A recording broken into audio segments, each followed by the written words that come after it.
ദുഃഖ വാർത്ത. എല്ലാവരും ശ്രദ്ധിച്ചു കേട്ടോളിട്ടോ.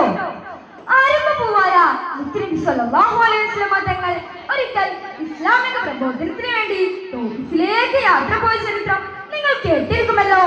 സ്വന്തം നാട്ടിൽ സ്വൈര്യവിഹാരം നടത്താൻ സാധിക്കാതെ വന്നപ്പോഴാണ് മുത്തുനബി തങ്ങൾ തോഫിലേക്ക് പോയത്. അങ്ങനെ നബി തങ്ങൾ തോഫിൽ തന്നെ തുടങ്ങി.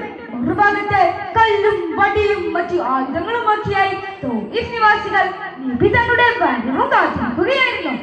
കൂട്ടുകാരെ, നിങ്ങൾക്കൊരു കാര്യം അറിയാമോ? നബി തങ്ങളുടെ വരവും കാത്തിരുന്നവരിൽ കൂടുതലും ഉണ്ടായിരുന്നത് കുട്ടികളായിരുന്നത്രേ. അങ്ങനെ പുന്നാര നബി തോഫിലെത്തി. ക്ഷീണിച്ച് അവശരായി നിൽക്കുമ്പോഴാണ് കുറെ കുട്ടികളും യുവാക്കളും തിരുസവിധത്തിലേക്ക് വരുന്നത്. അവർ നബി തങ്ങളോട് ചോദിച്ചു, നീ ആരാണ്? നീ എന്തിലൂടെ വന്നു? ഞാൻ അല്ലാഹു തആലയുടെ പ്രവാചകനാണ്. നിങ്ങളെ ഇസ്ലാം എന്ന സുന്ദര മതത്തിലേക്ക് ക്ഷണിക്കുവാനാണ് ഞാൻ വന്നത്. നബി തങ്ങൾ നിർഭയം മറുപടി പറഞ്ഞു.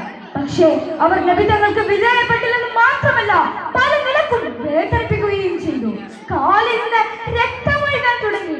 ഒരു തുള്ളി വെള്ളം പോലും അവർ മുസ്ലിമിക്ക് കൊടുത്തില്ല. ഏറുകൊണ്ട് രക്തം വാർന്നൊലിച്ച് നബി തങ്ങൾ അവിടെ ബോധം കിട്ടി വീണു. ദേഷ്യവും പ്രതികാര മനോഭാവവും ഒന്നിനും പരിഹാരമില്ലെന്ന സന്ദേശം അറിയിച്ചുകൊണ്ട് മുത്തുനബി തങ്ങൾ ക്ഷമയോടെ പീഡനങ്ങൾ മുഴുവനും സഹിച്ചുകൊണ്ടിരുന്നു. ഇതെല്ലാം കണ്ട് സഹിക്കാനാവാതെ ജിബ്രീൽ അലൈഹിസ്സലാം മുത്തുനബി തങ്ങളോട് ചോദിക്കുകയാണ്, അല്ലയോ നബിയെ, ഈ രണ്ട് മലകളെയും ഇവരുടെ മേൽ മരിച്ചിട്ട് ഈ സമൂഹത്തെ ഒന്നടങ്കം നശിപ്പിച്ചാലോ? പക്ഷേ നബി തങ്ങൾ പറഞ്ഞ മറുപടി എന്താണെന്ന് അറിയാമോ?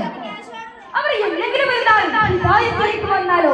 അതല്ലേ അവർക്കും നമുക്കും നല്ലത്.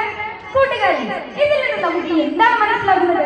ക്ഷമ, രണ്ടക്ഷരമുള്ള വാക്കിന്റെ പവർ എത്രയാണെന്ന് നിങ്ങൾക്ക് മനസ്സിലായില്ലേ? അല്ലാഹു തആല നമ്മളെ എല്ലാവരെയും ക്ഷമാശീലങ്ങളിൽ ഉൾപ്പെടുത്തുമാറാവട്ടെ. ദുആ വസിയത്തോടെ ഞാൻ നിർത്തുന്നു.